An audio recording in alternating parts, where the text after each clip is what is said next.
Hi, welcome to the Edibles Show. This is the new Edibles News Update. I'm Patrick Ian Moore, the editor-in-chief of Edibles Magazine. And I'm Bea LeGrand, CEO and publisher.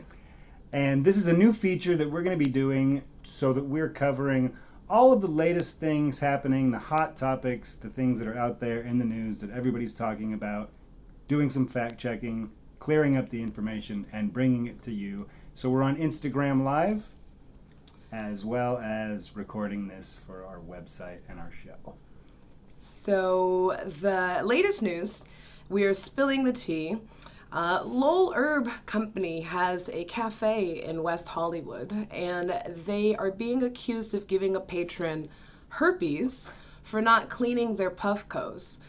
In addition to this lawsuit that they are getting sued for, they are also being sued by the California Department of Food and Agriculture for allegedly distributing unlicensed illegal product out of a San Luis Obispo facility. Lowell Herb Co and Original Cannabis Cafe, as the West Hollywood Social Consumption Lounge is now called, they've distanced themselves from each other to separate the liabilities from the lawsuits. No other major news outlet has really covered the herpes story. Right. You can find it on Reddit and Imgur.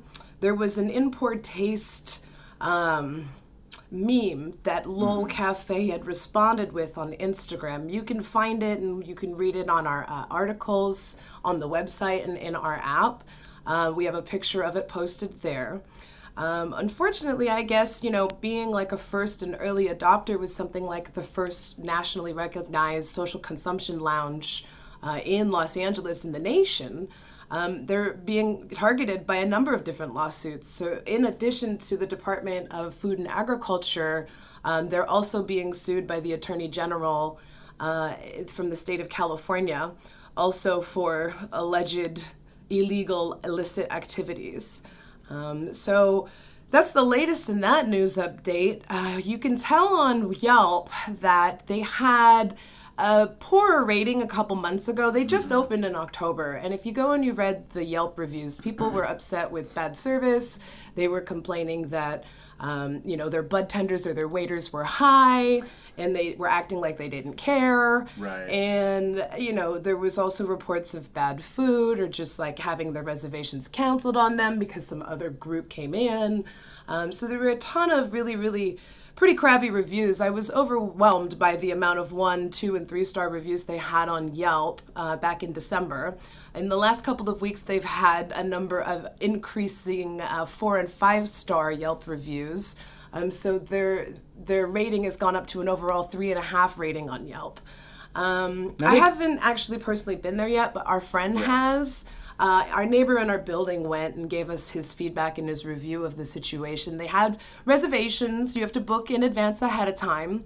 And then from there, there's no guarantee that you're going to keep that reservation. If an event or a buyout ends up taking place, you might have those canceled, which would be really kind of, crappy if you were in town for a very short amount of time.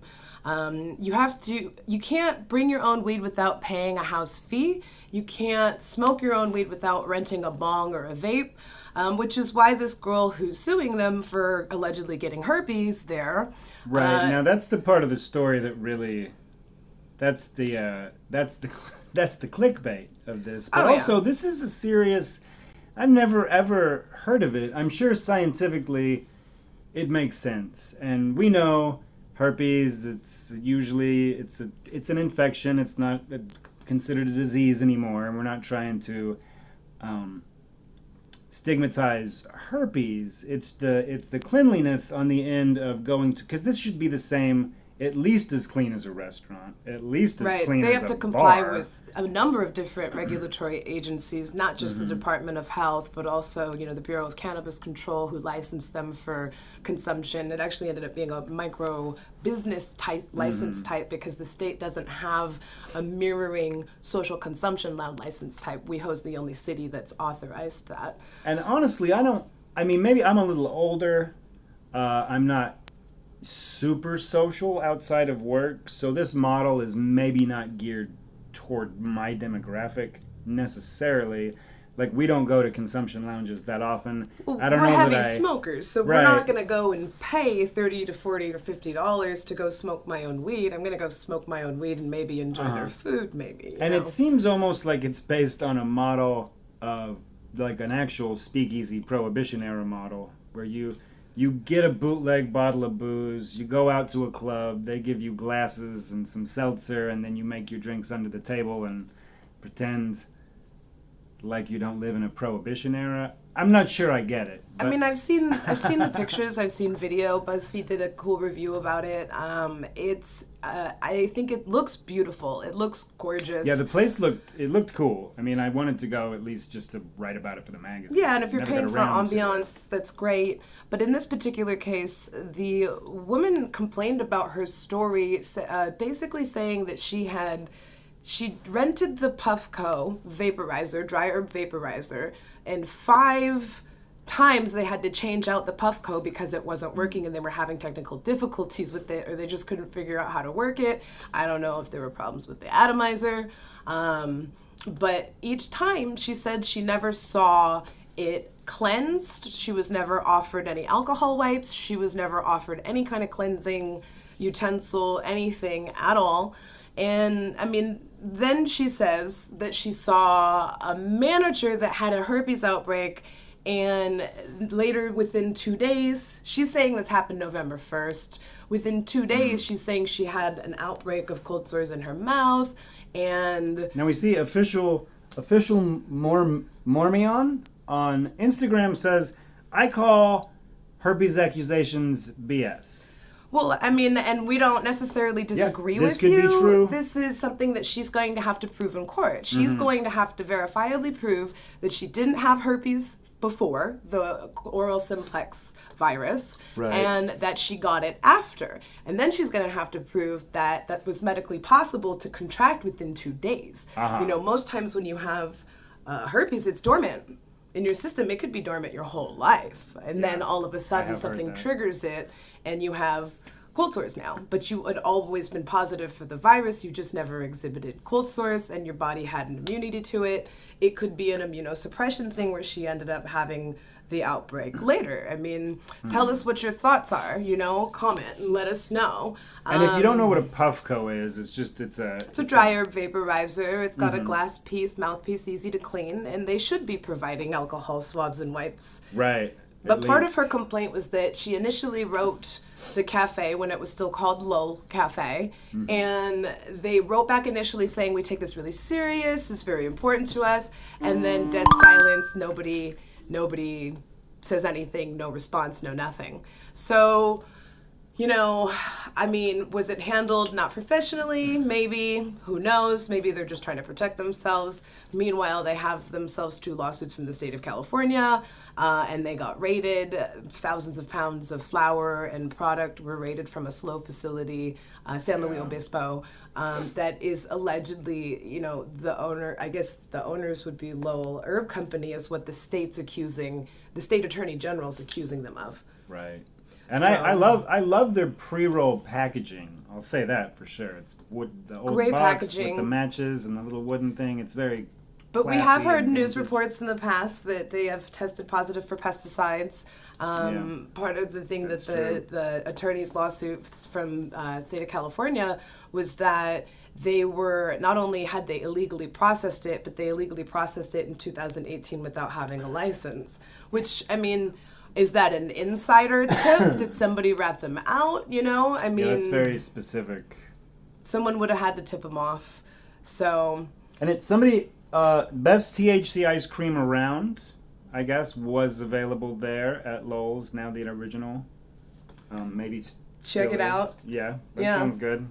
Yeah, but if you're going to use their vaporizers or any of their glass products, ask for alcohol wipes just to keep yourself clean and sanitary. Yeah, it's best to be safe. I mean, people get food poisoning from normal, very well-run restaurants sometimes. It could always happen, so, play safe. Be safe, sane, and consensual when you're renting a Puffco. So next on our news topic list is today, Bernie Sanders, our presidential candidate. Right. I guess for Democratic Party, right? Still working on it. Yes. He hasn't gotten their official support yet, but he went and toured NuWu Dispensary in Nevada. Las Vegas, Nevada, they have a drive-through dispensary that's 24 hours. 24-hour They drive-through. were the largest dispensary until Planet 13 came along. Yeah, we visited it last year and wrote an article about how they were the largest dispensary in the world, and a month later there was a larger dispensary right down the street. But they're both in Vegas. They're real awesome. You should check them out. Both NuWu and Planet 13 are awesome dispensaries in Las Vegas. If you guys are ever going to Nevada or you want to experience really cool, impressive, very Vegas style dispensaries. Those it's like the two Mall are awesome. of America, but for cannabis. And to have an actual, I don't think he made it there himself, but a high-ranking representative in the Bernie Sanders campaign was at NuWu doing kind of a town hall meeting today. It's the first serious campaigning I've heard of taking place at a dispensary, especially one that I've been to. Right. We were just there. Right. Yeah, I mean,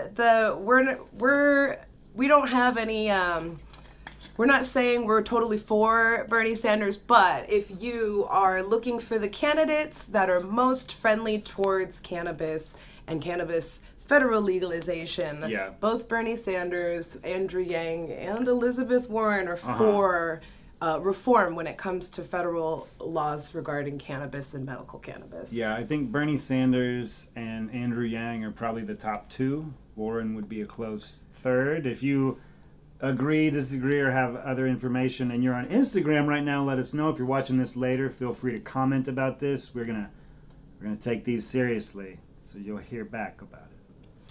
So in other news, Gavin Newsom has pledged to lower the cannabis taxes and reduce the amount of agencies that cannabis licenses businesses have to answer to. Currently, there are about 8 different agencies that a cannabis license would have to answer to. That's here in California. In too. California. If you're watching from outside the state, you might not know as much about Newsom, but he's the guy here. And then they're saying that they're pledging to make some changes. If you don't know, the taxes in California have just gone up for distribution and cultivation. This is unilaterally updated annually by the Department of Fee and Administration, CDTFA. And they have just decided that instead of a 60% markup, they want to do an 80% markup. But all of it's really confusing, and the bottom line is that they're double taxing, triple taxing at multiple stages in the game. It's supposed to be unconstitutional to tax, but in the case here where we get the cultivation tax passed on to the manufacturers and the distributors, we can't even get a straight answer from the CDTFA who's supposed to pay the cultivation tax. Because in the case of what they've told us and answered on the phone for us, they're telling us that the tax is exactly equal to the cost of the product because they want it collected from both the manufacturer and the distributor. And then there's also distribution tax, and then there's the retail tax, and then there's sales tax, and the excise tax at the state level, and then there's also your city, your county, your district tax, and most of them are based on a gross basis. So at the end of the day, there's like zero profitability left for a cannabis licensed business. So it's great news that Gavin Newsom wants to make some changes and reform, but the way that Prop 64 went into place, we don't actually have voter control. We gave over complete control to the CDTFA for the state of California, and we can't change the amount of taxation by voter legislation anymore. It's controlled by the politicians. So while I personally didn't vote for Prop 64, it's the situation that this industry's in now in California. And I mean, I think that California can take a lot of hints from some of the other states. Nevada has a really, really straightforward system. They've got their retail excise tax at the end stage of the game, and then there's in the middle a 15% wholesale tax. But that wholesale tax is not on a markup, because what happens and why we're seeing all of the prices go up in the dispensaries is the retailer's passing the distribution tax on to the customer. And don't forget, we also have, in the industry, there's testing tax, there's all kinds of other different taxes that we're getting taxed here. And then, some cities, it's monthly reporting, and then I mean, literally at the end of the day, you just have to have millions and millions of dollars to be able to weather out the storm in this game here. It's really unfortunate because we're seeing a lot of our friends go out of business and go belly up, and we, really hate to see that happen. And we're seeing it happen with very, very, very large companies that had everything to do with the laws and the legalization, and they couldn't even make it 2 years through legalization before they went belly up. People that owe people millions of dollars. It's unclear. Either from the small guy to the big guy, there's no profitability.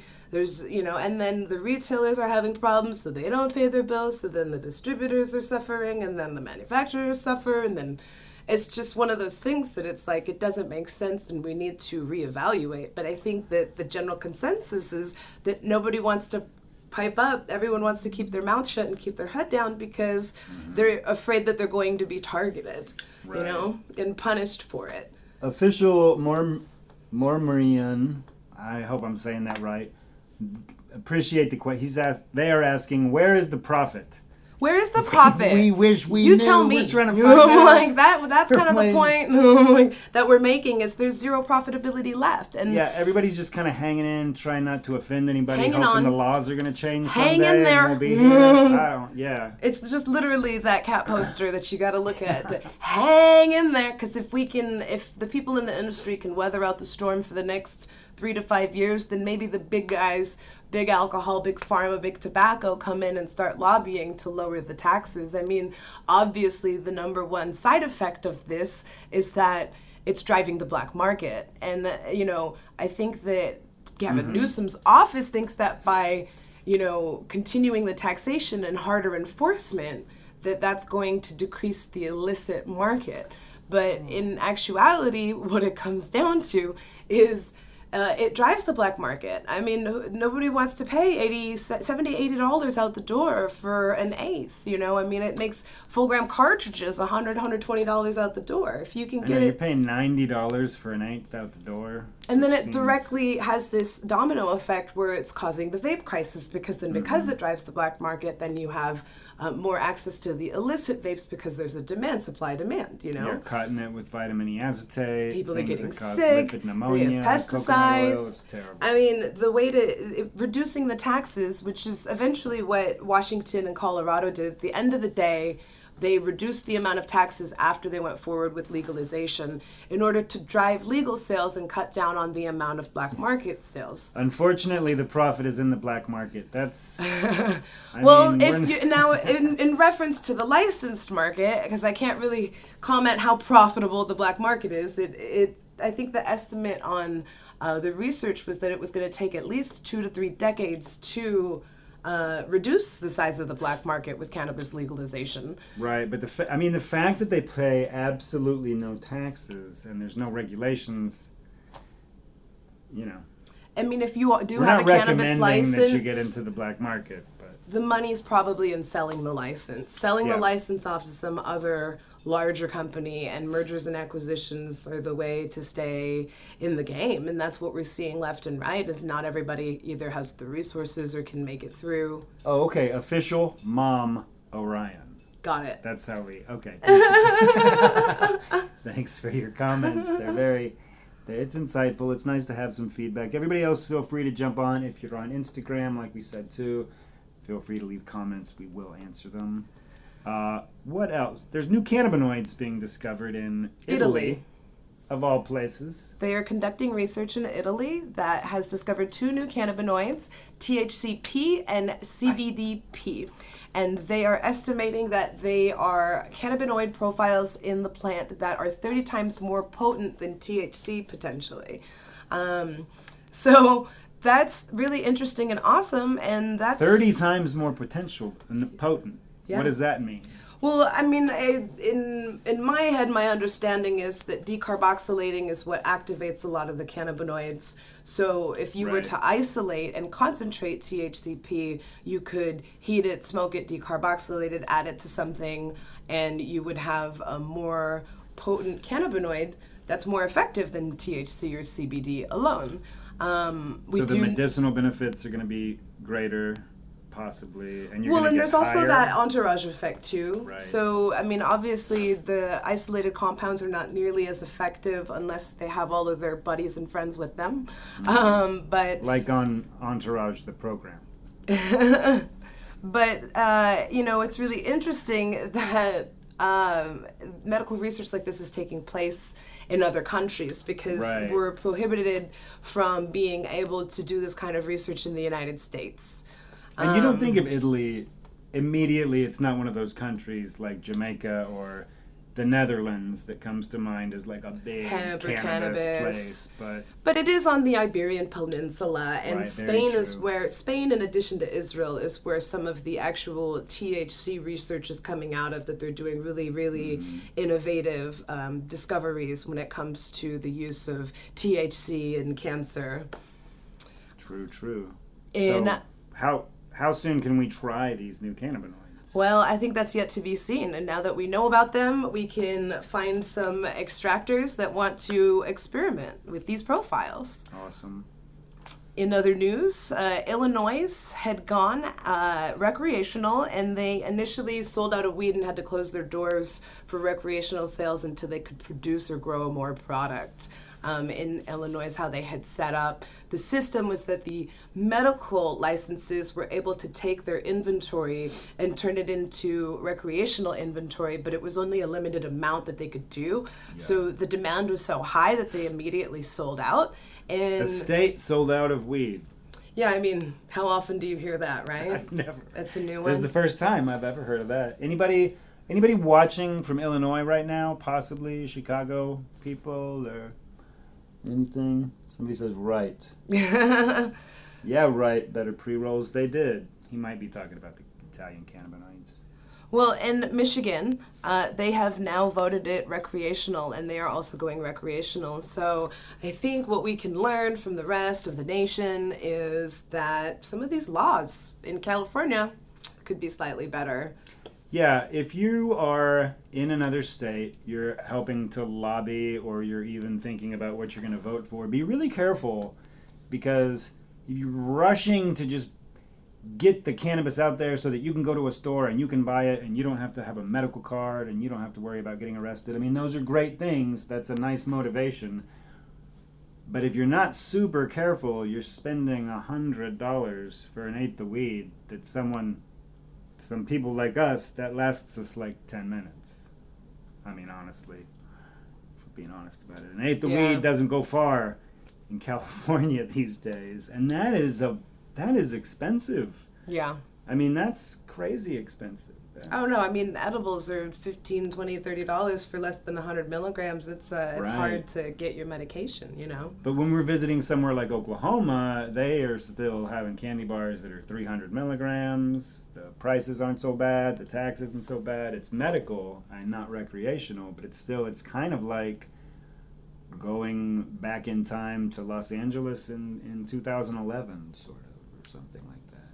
Several more states, I think, are going to, by legislative appeal as well as voter legislation, are going to pass either medical or recreational laws for cannabis this year. And what's that? This is a friend of ours, actually, Bella Bathory, says, New York's reform law is the shit. They are doing reparations-based legalization. Oh, that's, yeah. Well, and also, I mean, there are several states that are doing some social equity programs. Massachusetts is one of them. Any news on the edibles in New York? Well, I think it's just like Hawaii right now, where they're allowed to have tinctures and capsules in the legal medical dispensaries, but they haven't formed restrictions or rules on actual edibles yet. Yeah, when we go to New York, it's one of the main things that the people of New York seem really interested in. They want edibles there. Well, and without providing access to them, it drives the black market, you know. Mm-hmm. But in Hawaii, actually, they have a hemp program where 30 licenses were permitted to grow up to 10 acres of hemp. And because of the way that it's set up, if the hemp is tests too high for THC, they have to destroy the entire crop. Entire crop. So Instead of remediating it, which you could Right. do if you had the right extraction process, you could extract it, remediate it. But I mean, this sounds crazy. They just have to destroy their entire crop. I mean, where's the profitability in that? We've had to destroy gummies before that tested too hot, that passed the remediation point, and it's horrible.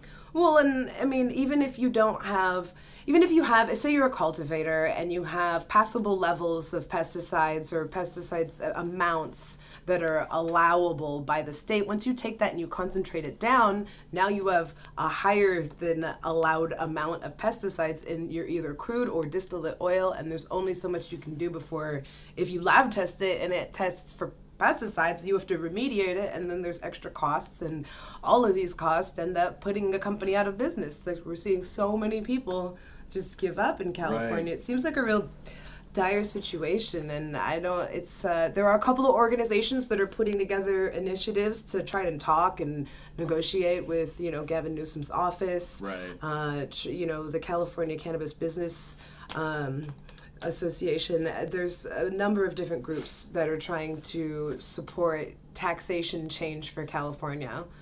The last piece of our Edibles News update today is the Major League Baseball has removed cannabis from the list of banned substances. Right, very nice. Now, they have also, in addition to removing cannabis from what they test for on their drug tests and banned substances, they are adding opioids to that list, so that if you're on an exorbitant amount of opioids or benzoids or anything like that, that is not allowed or passable for their drug tests. So I think that's a major step forward for, Major League Sports. Yeah. There's more and more of a normalization with the acceptance of cannabis, and that's always what we were in it to see, was change and the promotion of education and positive information about cannabis education.